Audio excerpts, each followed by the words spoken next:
Hey guys, and welcome to the Alabama Saltwater Fishing Report presented by Angelo Di Paola, the Coastal Connection with eXp Realty. The first podcast to bring you the local inshore, offshore, and onshore fishing report, whether it's good, bad, or ugly. All right, guys, before we jump into the reports this week, we've got a really cool opportunity for you.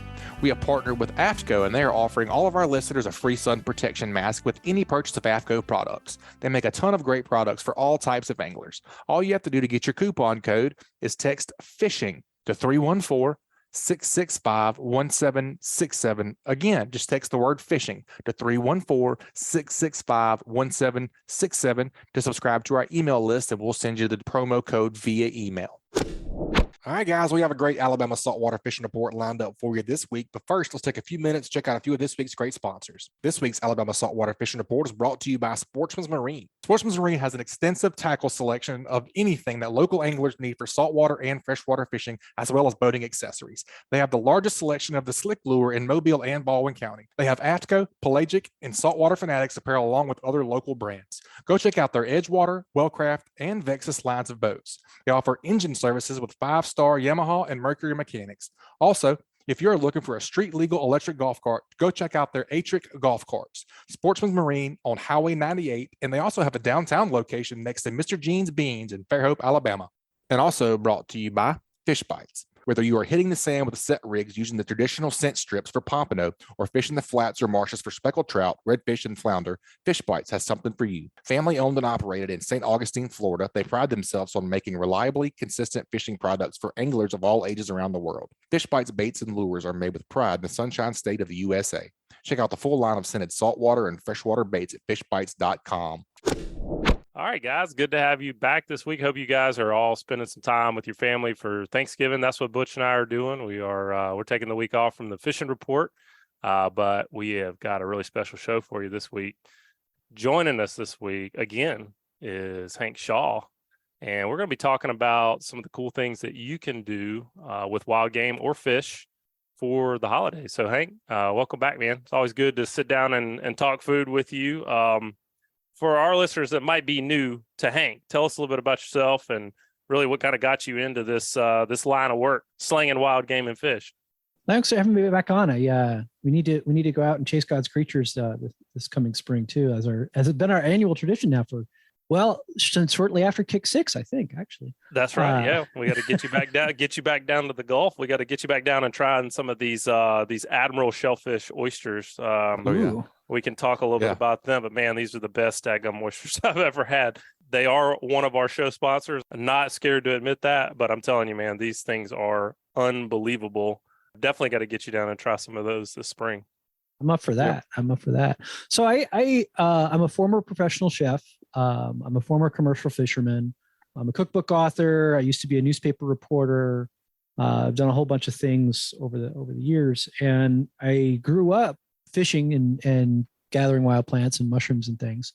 So, I mean, that's kind of part of my DNA. I mean, wait, mushrooms? What kind of mushrooms? The eating mushrooms, like chanterelles. Yeah. Say, a lot of people that listen to the show are probably out in the cattle pastures gathering mushrooms. Yeah, no, like chanterelles and morels and stuff like that. Gotcha. Not the hippie mushrooms. But I started hunting actually it's 20 years ago. I started hunting as an adult.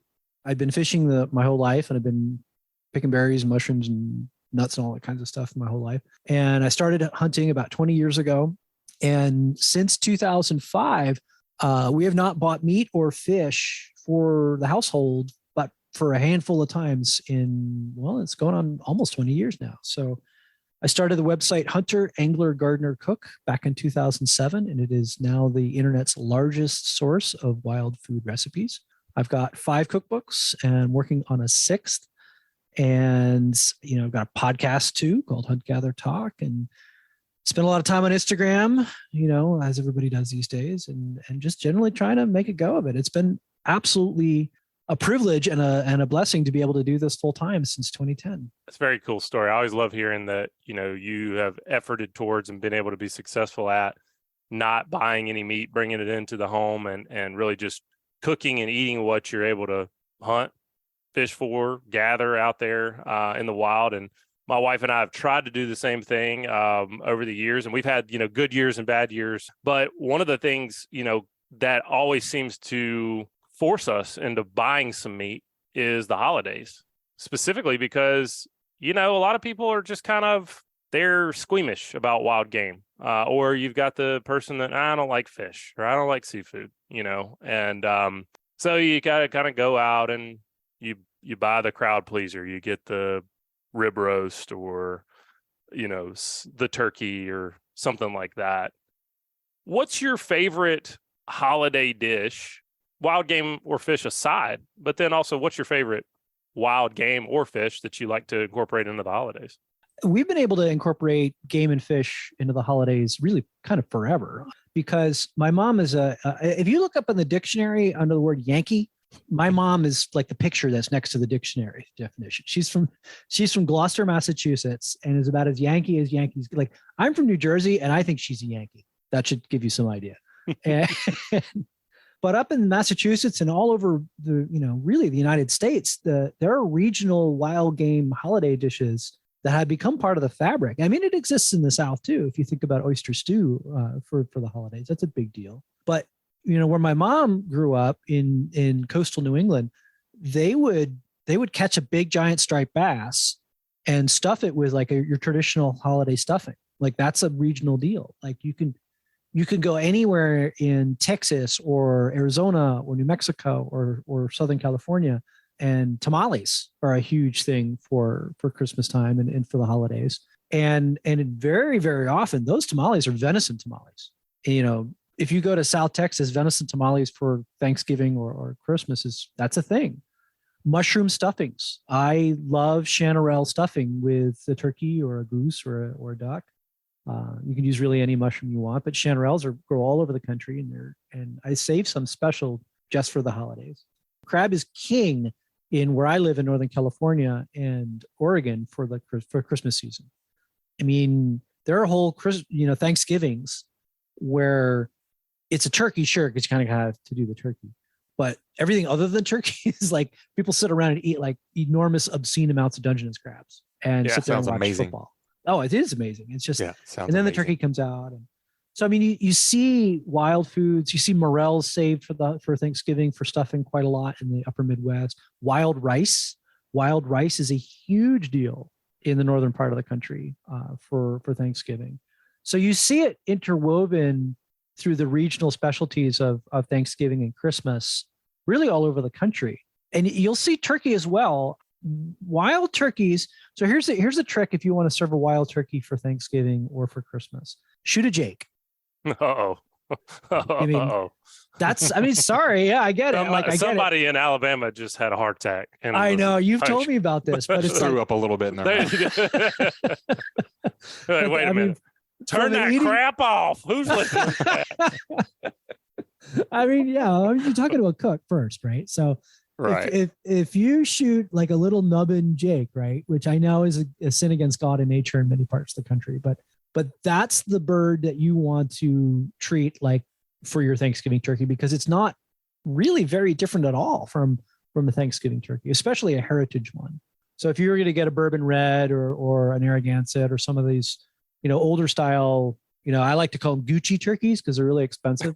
I mean, they're good, turkey. But it's like $100 for a turkey. Right? Yeah, the ones you got to go to Whole Foods and exactly. You got to know what you're asking for. See, we do it different down here in the South. We don't spend $100 on a Whole Foods turkey. We spend $100 on fancy shotgun shells and go kill tungsten. That's right. Well, then shoot a Jake and there's your turkey.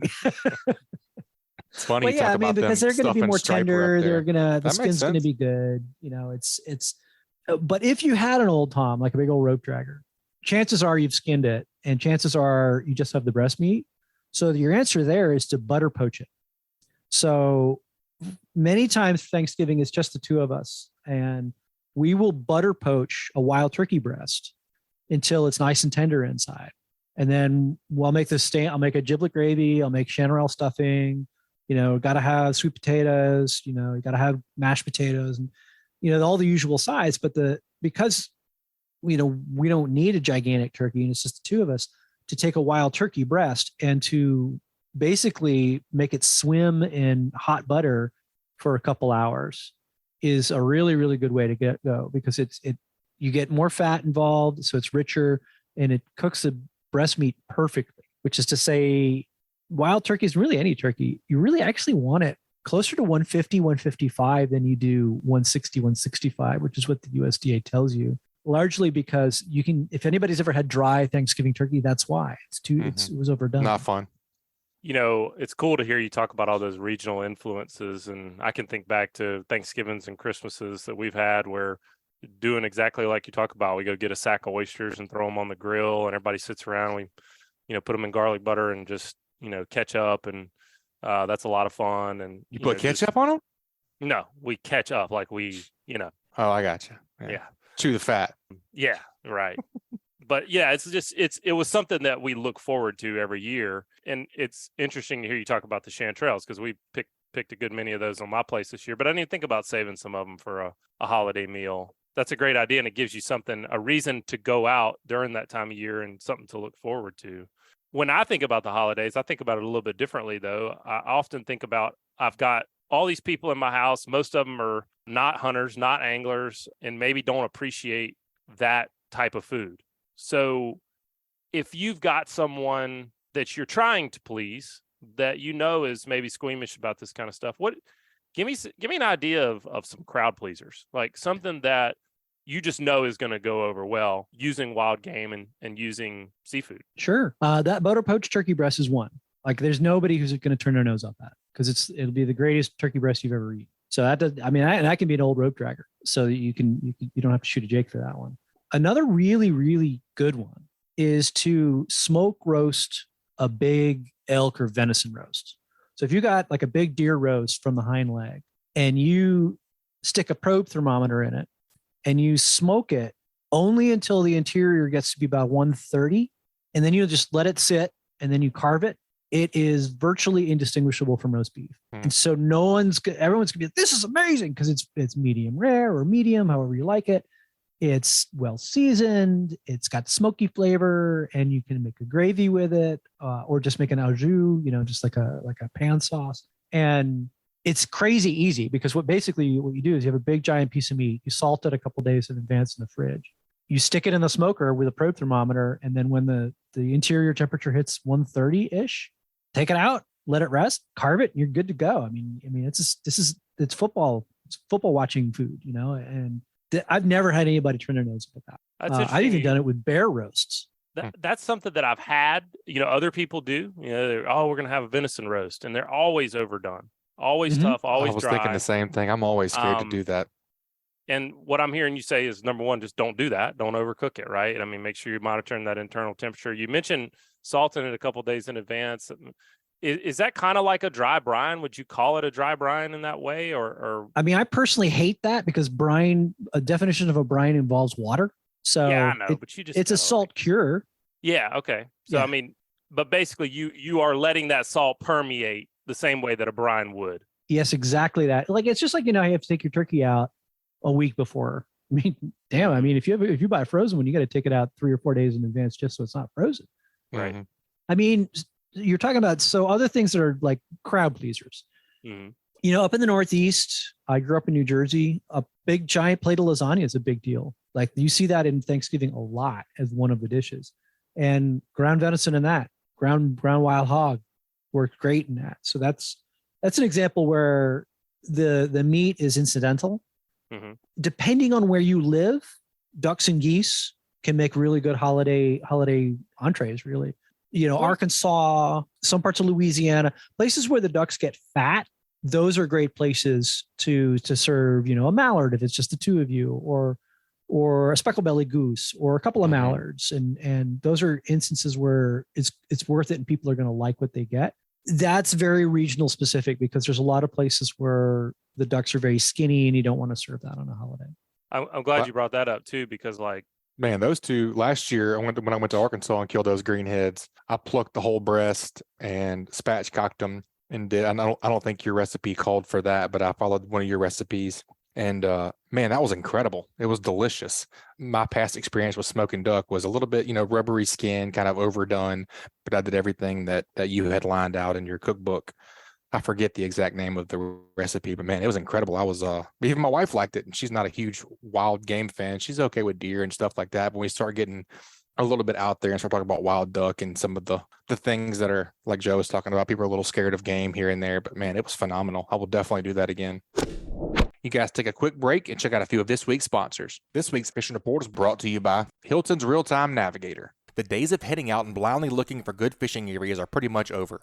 Don't waste time and money on fuel searching for fish. You need the most recent, highest resolution images to not only know where to go, but where not to go. The knowledge provided by today's technology is critical when planning an offshore fishing trip. Make the choice that professional captains all over the Gulf make and choose Hilton's Real-Time Navigator. The easy-to-use interface and excellent customer service will have you on the fish every time you go. Check them out at hiltonsoffshore.com. And also brought to you by Killer Dock. As anglers, we put a lot of time, money, and passion into fishing, but most of us do not have a fish cleaning station that we are proud of.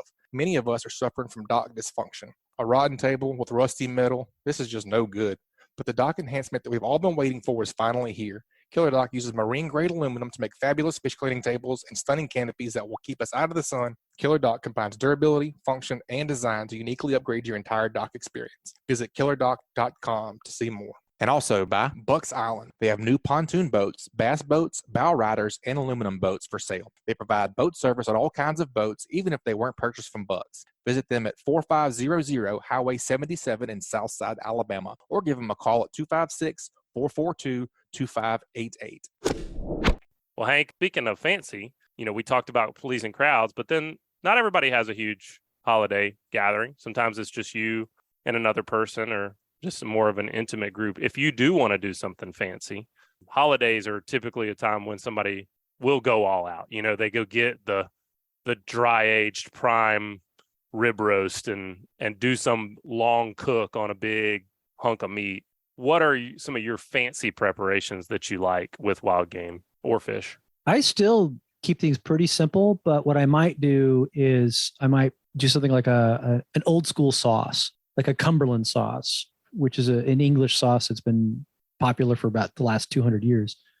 And it's kind of a port and berry based sauce that works really well with venison.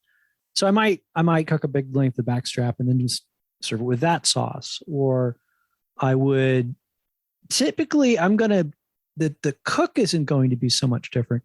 The cut will be different.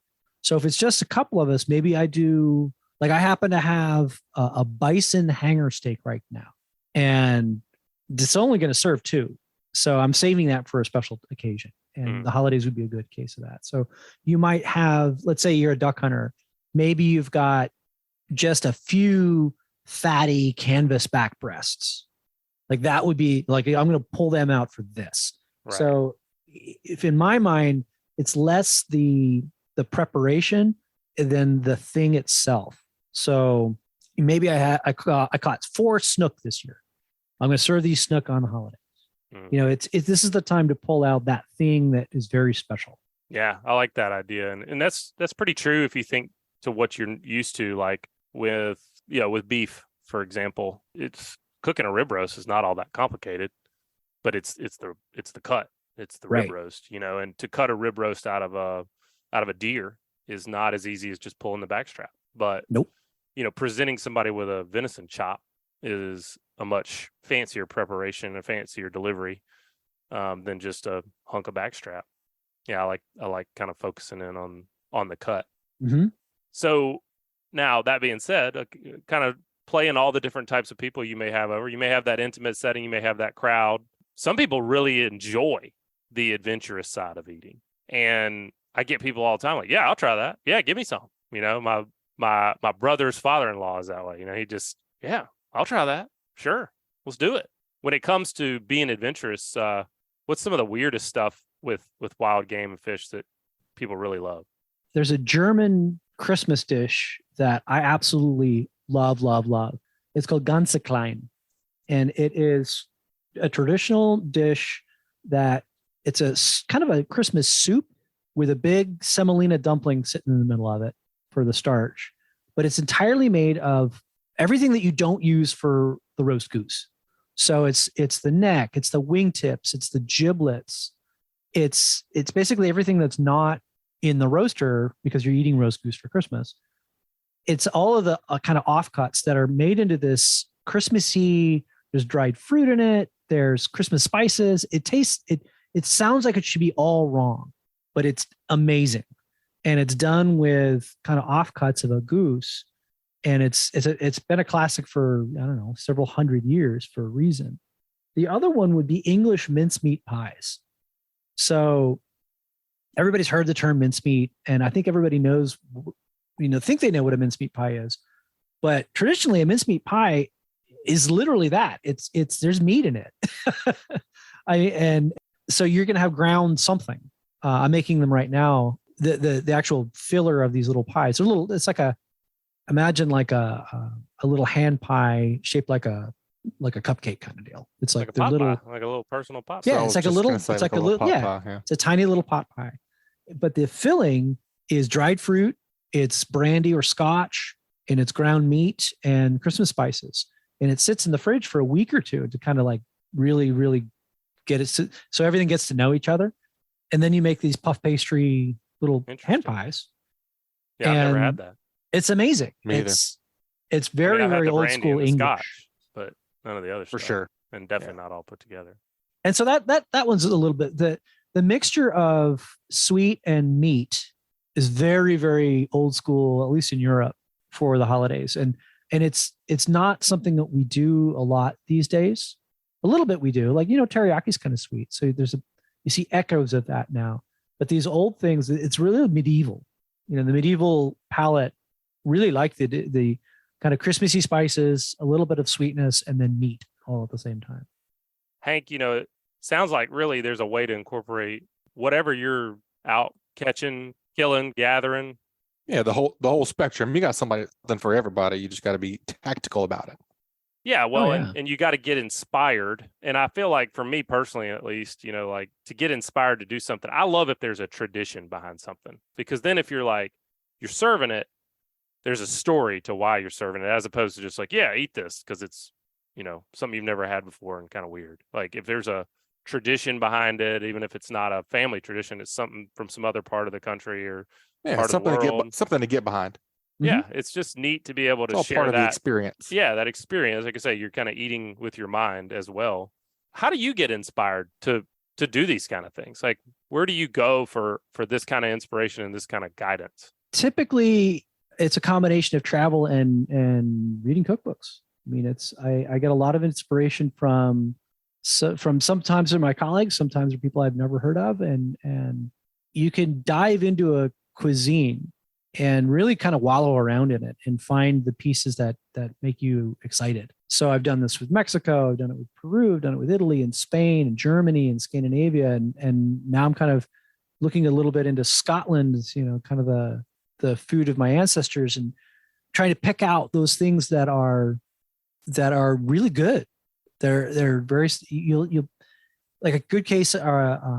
There's a hand pie called a breedy, which it's a Scottish pasty basically. So it's a hand pie. You see these in Appalachia a lot, which is not a coincidence because of the Scots-Irish who are from Appalachia.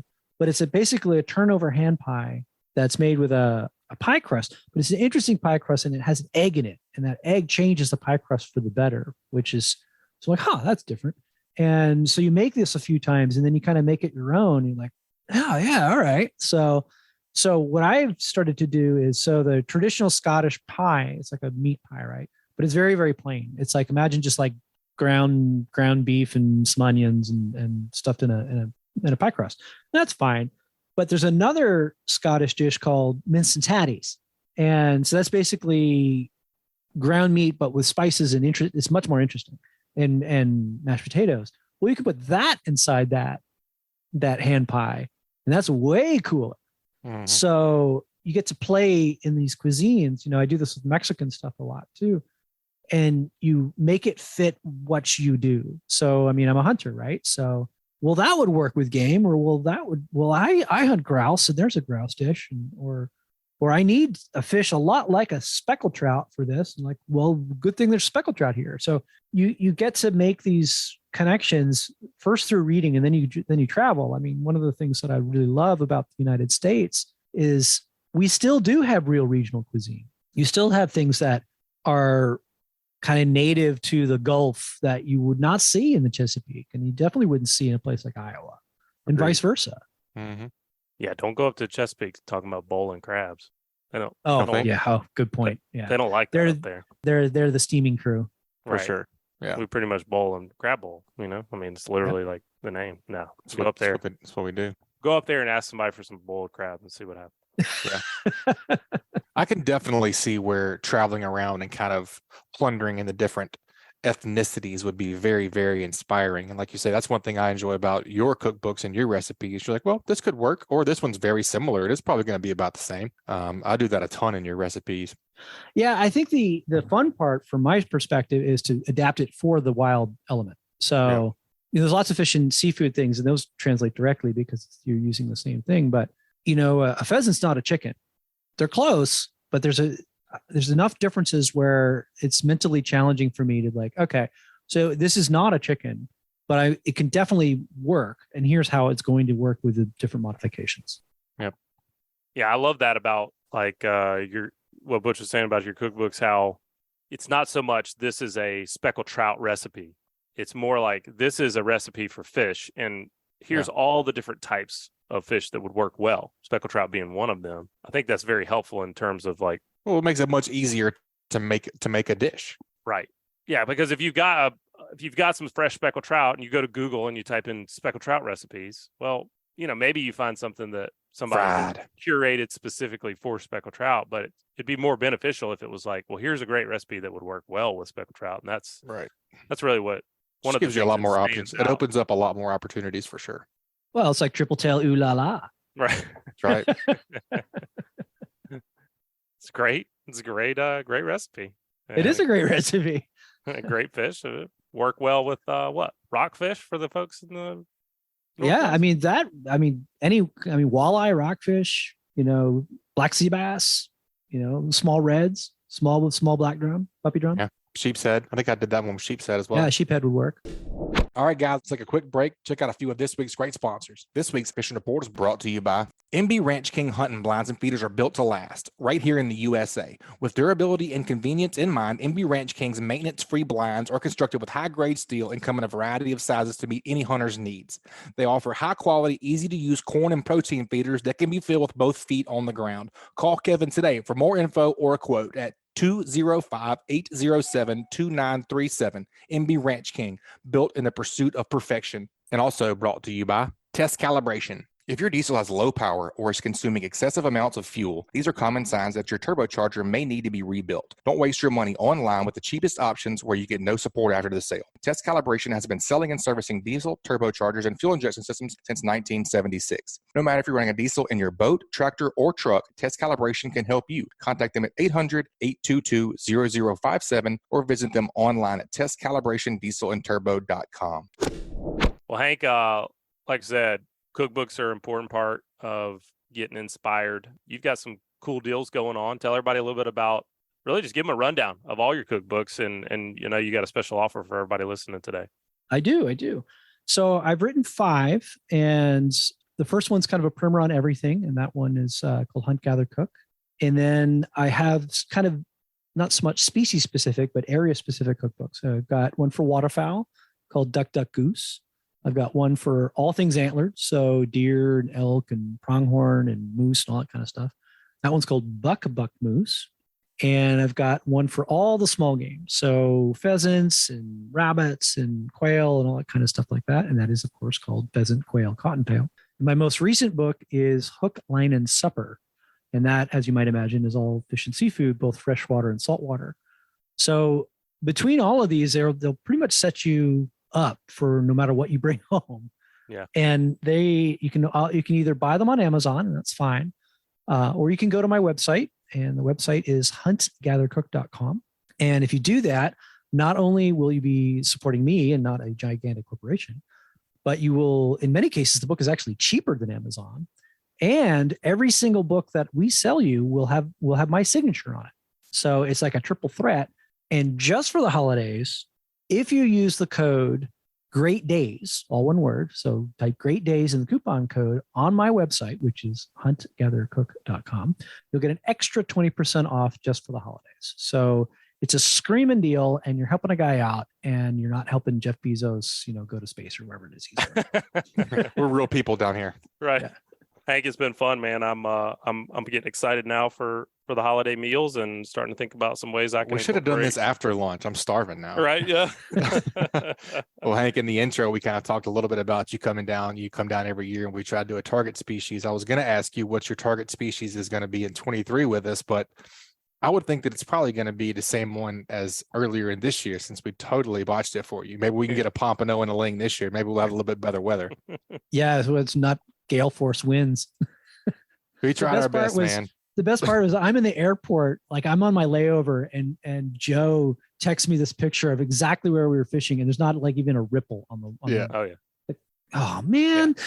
Yeah. As soon as you got here, it was just the day, 5 like, days literally, like as you left, everything smoothed out, and then 5 days of just the worst weather, probably of 2022, really. Well, and Butch too. Like when we went sword fishing with Hank, we caught one small undersized swordfish, and the next 2 days, like our captain Adam Peoples like set his own record, for how many. Right. Like they caught like 19 in 2 days or something like that. So yeah, you're gonna have that every now and again, man. Sometimes you just have a bad trip. It's okay. That's what happens when you. Well, I mean, I had a really cool year though. I mean, I caught my first ever alligator gar, and it was gigantic. It was as big as me. Got my first ever snook, which was super fun, and so. Me too, actually. I just knocked that one off the list a couple of weeks ago. Did you hit a slot fish, or did you throw it back? We threw them all back. I don't know what the slot was. We were all just releasing everything. They're about 25 inches was the biggest one probably. So no, it wasn't a huge one, but still pretty cool. Snook are, in my opinion, the greatest eating fish of the Gulf of Mexico. I heard that when I was down there. I don't know if they were in season or not. I didn't even pay attention. So I wish I kind of would have now. It would have been delicious. It's a pretty strong claim putting up next to a scamp. For sure. I've had multiple people tell me that though. Oh, I take it over a scamp. I think a scamp can compete. I think cobia can compete. That's strong though.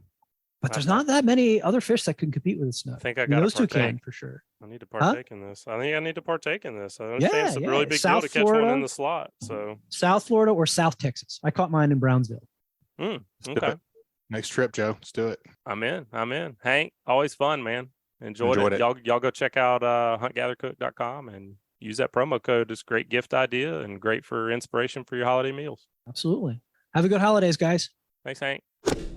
All right, guys, that wraps up another great segment. Y'all take a quick minute and check out a few of this week's great sponsors. That segment was brought to you by Dixie Supply and Baker Metalworks. Dixie Supply and Baker Metalworks are proud to be your metal roofing headquarters for over 40 years. Save time and money by buying from the most reliable manufacturer on the Gulf Coast. Buy it today, pick it up today. They offer 20 Sherwin-Williams colors to choose from and have a 40-year warranty. Baker Metal and Dixie Supply, 2 names, same great service. With the addition of their new store in Cantonment, Florida, they now have 8 locations to serve you. Dixie Supply and Baker Metalworks, your metal roofing headquarters. And also brought to you by National Land Realty. If you're in the market to sell your land, check out the fastest growing, most innovative land brokerage in the country. With the largest online presence in the industry, bottom line is that when you market your land through National Land Realty, the right buyers will know your land is for sale. Contact your local national land agent at nationalland.com. All right, folks, that's going to wrap it up this week. You guys, please make sure and subscribe, rate, and review wherever you listen to podcasts. And don't forget to text the word fishing to 314-665-1767 to get that free AFCTO sun protection mask promo code and also to be added to our email list. And we'll send you the new show each week. You guys keep whacking them. Be safe out there. This week's Alabama Saltwater Fishing Report brought to you by me, Angelo DiPaola, The Coastal Connection. Find us online at thecoastalconnection.com. And also brought to you by Mallard Bay Outdoors. Book your next guided hunting or fishing trip with thoroughly vetted guides or charters. Built by sportsmen for sportsmen. MallardBay.com. Sam's Stop and Shop. Sam's Stop and Shop is your one-stop shop located at 27122 Canal Road in Orange Beach. Sam's has a little bit of everything, including a deli, inshore, offshore, and surf fishing tackle. They also have bait, clothing, groceries, name brand sunglasses, and so much more. Stop by and shop or call them at 251-981-4245 today. And also, Foster Contracting, Fortified Roofing Pros. Did you know you could save up to 40% on your homeowner's insurance with a fortified roof? Learn more at fortifiedroofingpros.com or call them at 251-973-9999. And also brought to you by L&M Marine. L&M Marine has something for everyone from small hunting boats, pontoons, as well as bigger bay hybrid boats for the hardcore angler. Go visit them at 34600 Highway 59 in Stapleton, Alabama, or call 937-1380. And also brought to you by United Bank. United Bank supports our farmers with financial products and services designed specifically for agribusiness. All loans subject to credit approval, equal housing opportunity lender, member FDIC. And also brought to you by Admiral Shellfish. Admiral oysters are available by the dozen at Bon Secours Fisheries, Inc. in Bon Secours, Alabama. From a simple, nutrient-dense appetizer at home or a shucking party with friends, Admiral oysters will steal the show. Follow their adventures on Instagram at Admiral Shellfish Co. And also brought to you by Richardoni Family Dentistry. You're going to need a good dentist, so you may as well make an appointment with fellow angler Josh Richardoni. He provides services for all ages and accepts most dental insurances. Call today to book an appointment, 251-342-6672. And also by Photonus Defense, simply the best in-class night vision systems ever built. Contact them at photonusdefense.com to learn more. Photonus Defense, Masters of Darkness. Also brought to you by Coastal Conservation Association of Alabama. Check them out at ccaalabama.org.